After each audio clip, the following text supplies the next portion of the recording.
Hi, I'm Zach Strazak. I'm Alec Wolfram. I'm Lexi Prell. I'm Ryan Lewis. And I'm Jack Longo, and we are Slip Gripz. So this is Ryan. Ryan's a happy-go-lucky kid, very smart, doing great in school. First semester goes by of his college career, and he's doing wonderfully, getting straight A's, and his parents could not be more proud. Well, here comes second semester, and Ryan's a little bit nervous. He's been out of school for 2 weeks now, and sleeping at home and sleeping in pretty late, not been waking up at a constant time. So when the first day of second semester comes by, Ryan sleeps in past his alarm. Oh no, he has to grab his backpack and he runs out the door. He's sprinting down the street, has to get to class real fast. Sees a cute girl, waves hello, and when he does that, he fails to see a giant patch of ice sitting on the ground right in front of him. Well, down Ryan goes. Ryan wouldn't have had this issue if he had our product, Slip Gripz, a device that goes on the bottom of your shoe in order to create more friction when walking on ice. Today, the most current solution for slipping on ice is salt, but unless you're carrying around a salt shaker in your pocket, you can't really be reliant on that type of solution. Of course, you could also do what Brian did and just never leave your house after that traumatic experience, but something tells me that's not the solution that's best for you. Believe it or not, Ryan is not the only person in this world that has a problem of slipping on ice. As many as 1/3 of the adults in the U.S. report slipping and falling on ice each year. In the past winter, Boston Medical Institute has reported an average of 40 patients per week coming in due to slip and fall injuries on ice and snow. We're going to be targeting college students. We're targeting them because the most common transportation is walking. In fact, college students spend around 30 to 45 minutes each day walking from class to class. On top of that, the lack of shuttling at college campuses creates potential risk and hazard for college students. Therefore, it only makes sense to target them. So we just to our product, Slip Gripz. It's a device. It's made out of polyurethane, which is a hard rubber, so it will help you not slip on ice. It will give you no traction when you're walking on snow and ice, as well as having the added benefit of not scratching indoor surfaces such as hardwood floor, tile, and laminate. As of right now, we have a few competitors that are in the same market as us. We have Nordic Grip, Ice Grips, and Yak Tracks, so the three companies that primarily target runners for during the winter months. And then we also have Alps Ice Spikes and Stabilizers, which are two companies that primarily target hikers. As you can see, these three companies, or all these companies, have prices that range from about $10 to $20.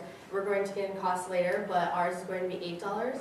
Also, all these companies, you can see they're a little more visible, clunky kind of products, and ours is going to be more discreet. Our product's fashionable. With our discrete design, it's going to be away from the field of vision. It's also going to be easy to apply. With our adhesive approach, you don't have to worry about any scraps or buckles at all. Now, since we're using rubber, you don't have to worry about any scratching of hardwood or tile floors. And finally, once we're all finished and it's worn out, you can easily just dispose of it and throw it away. Within the first 5 years, we'd ideally like to target the northern half of the United States, where the climate is colder, so there would be snow and ice. You take the total population of adults in the northern half of the United States and multiply it by 5, which would be our profit or our revenue for each package sold. You give us a total addressable market of $613 million. For the first year alone, we'd like to target these 5 colleges. If you take the student populations of each of these colleges and multiply it by 5, you get a serviceable addressable market for our first year of 635,000. For our MVP process, what we decided to do was accumulate an email list of college students in the Northern America and Midwest. We accumulated about 250 emails and sent out a survey to them asking general questions about slipping and falling on ice and general questions about our ideas for our product. Some things we learned was that 74% said that they slipped on ice at least once a month, and also 81% said in general that they are not currently aware of any slip prevention technologies.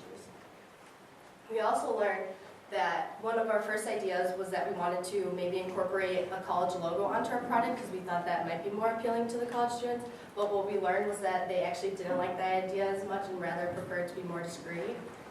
And then 77% said in general that they would be interested in buying some slip prevention technologies. We also conducted phone interviews. For example, Craig Nelson from ISU says, "It happens a lot. I have fallen, I have seen many other people fall."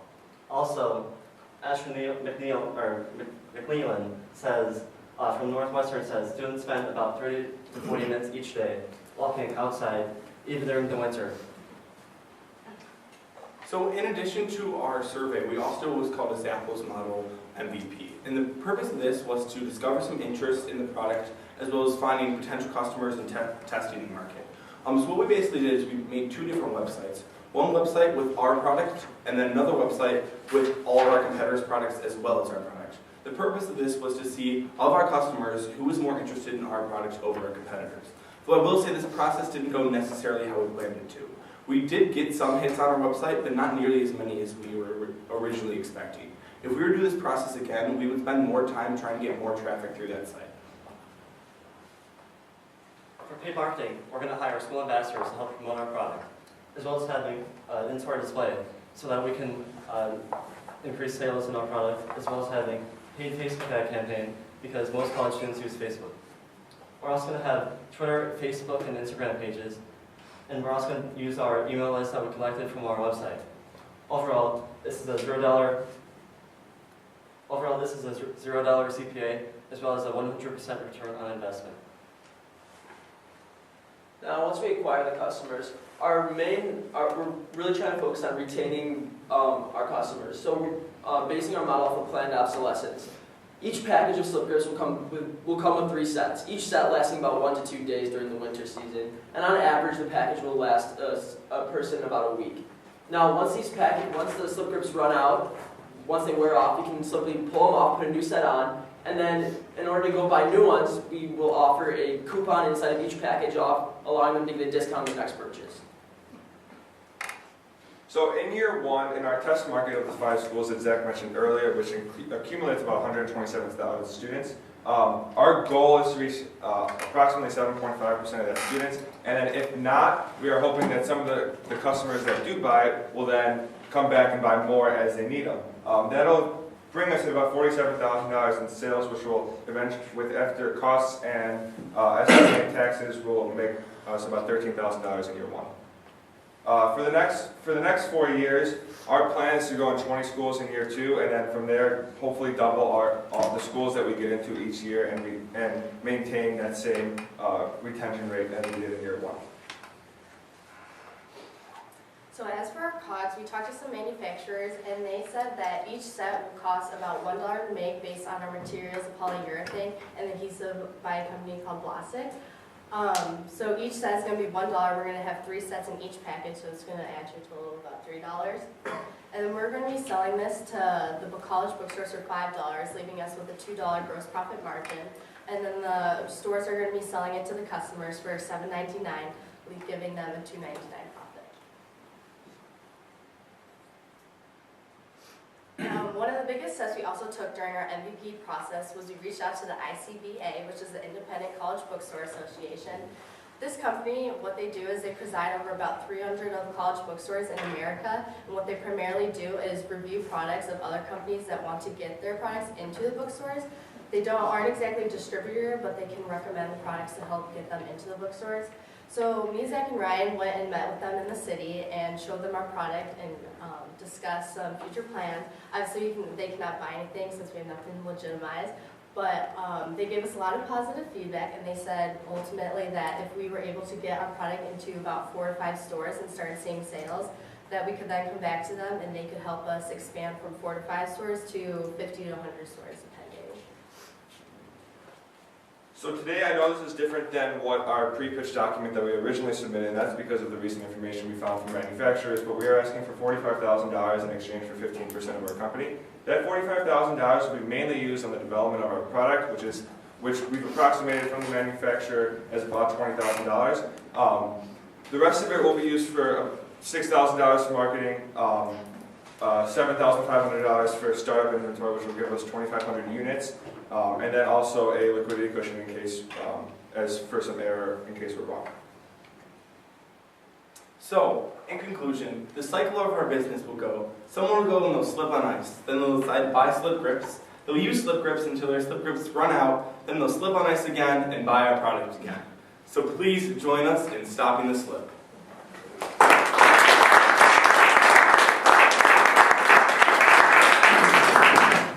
How different is the Is this model that we were seeing, is that the actual product, or is it the shape of the It's product? a 3D model. Okay, It's a so, prototype. It would be eventually made out of a polyurethane. okay. Yeah. Have you actually tested it? We've worked with the prototype, but without like actually getting through the manufacturer and actually producing something in the polyurethane, we haven't been able to test it with the actual material. How about, you say it doesn't scratch floors? Right. Yes. Well, yeah, that's because that's a plastic right now, so it'll actually have like, almost like the material of my watch, like a rubber on the outside of it, which would be hard enough to grip the ice, yet it'll still have enough malleability to be able to bend when it's walking on hard. So the $20,000 is going to figure what Brian is asking out, that Exactly. you're going to figure out that it works. Exactly. Yeah. Could you go over your marketing scheme again?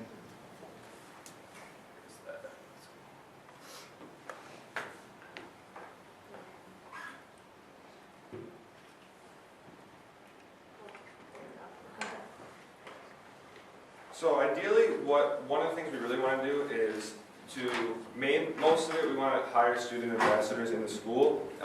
Because we're selling it through the bookstores, it's a little, marketing online we don't believe is the best way to do it, just because we don't have, the channel for them to buy is not online. So instead, we'd rather have student ambassadors that can share their experience with the product, and then of course, have more students buy it, promote the product more as You know, something so small, you're really going to need some visibility, some shelf space visibility to catch attention. But I'll tell you what I really like is the $2.99 for the bookstore. That's a really good marketing ploy. Have you looked into the patentability of your idea? Not too much. We know that the technology exists, but the only thing that we think could be a possible patent would be the design of the actual product itself, not the technology, because the technology exists. It's just how we design it and how we're applying it to the shoe would be different.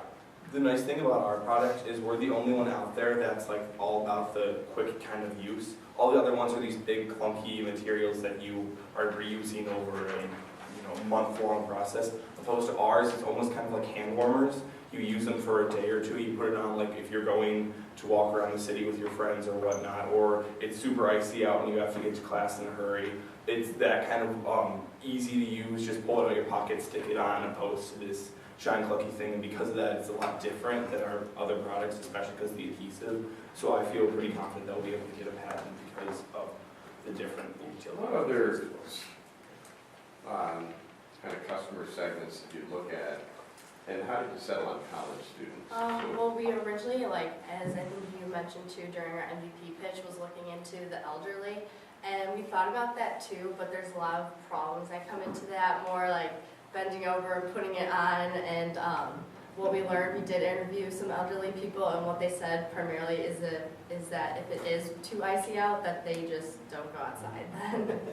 And eventually we'd like to expand to all different sorts of customer segments, but for the first year we'd like to target college students because of how easy it is to target them. They're all consolidated in one space, and their need for it because of the amount of time they spend walking outside. So you had 250 emails that you sent out. What was the response rate to those? How many people responded to email? We got 80 responses. 80? Yeah. Okay, good. And then when you went to do your Zappos website, you said you were disappointed with the response. What was the... We only got about 30 hits on the total website, and then we only got about 5 on our own website. So it was really small numbers compared to the email list. We definitely Okay, spent but more what did that 30 tell you? So 30 people went to a website that said, here's all of these different products, ours being one of them. Right, And of those 30, 5 clicked on yours? right. And the other 25, did they just click on any one of them? Or We don't know You don't know. because there are links to it. So Yeah, all we can track is like what website they went to. So we know So which 1/6 which- responded to you. Yes. How many different products are on there? There was about 8, if I'm not mistaken. Yeah, because you're disproportionately, you got more than 1/8 response rate. Okay. Yeah, those are pretty good rates. If you can get anywhere between 13 to 17% return on direct marketing campaigns, you're in the sweet spot. If you get anything more than that, you've captured their attention. So you should be proud of that. You got that type of attention, particularly with those brands. I'm interested in the school ambassadors, how that program works. That I don't look like a college kid, but let's pretend I am. I'm going to University of Illinois. How are you going to intrigue me to start talking about your product?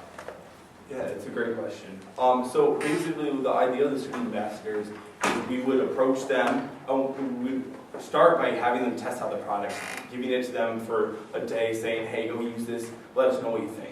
And then our goal is for them to come back and say, "Wow, we really do, and this is very helpful. I like it a lot." And then we would talk to them about maybe putting them on the type of a payroll and saying, "If you want to go promote this product, we can get you a return on whether you're promoting with your friend," and maybe it's a sales basis. So, if they get, 10 people to sign up for our email list or whatnot, that's, how they could get some revenue out of that. So let's role play just a little bit. Jack, dude, I'm broke. I need some money. I gotta eat. I'm trying to go out to the frat party. I need some dough. How am I gonna get the dough? When do I get the dough? You know what? I actually have this great business for you. Me and my friends in high school, we just put together this business called Slip Gripz, and basically what it is, have you ever slipped on Jack, ice? I need $10 to go out tonight. Where am I gonna get? Dude, what do I gotta do? You can make way more than $10 with this, all right? And plus, it's gonna be super helpful for you too.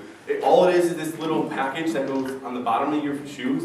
It allows you to stop from slipping on ice. Then, if you like it, all I'm gonna ask you to do is you go around, you tell your friends about it, you tell my friends about it, you tell everybody about it. If you get people to sign up, we can pay you. Dude, I know 3 people here. I'm in my room all the time. How Well, many then do this I is have the to sell perfect to make solution for $10? you, because not only are you gonna be making money, but you're also be meeting new people by promoting this product. Ambassador going to keep the $2.99.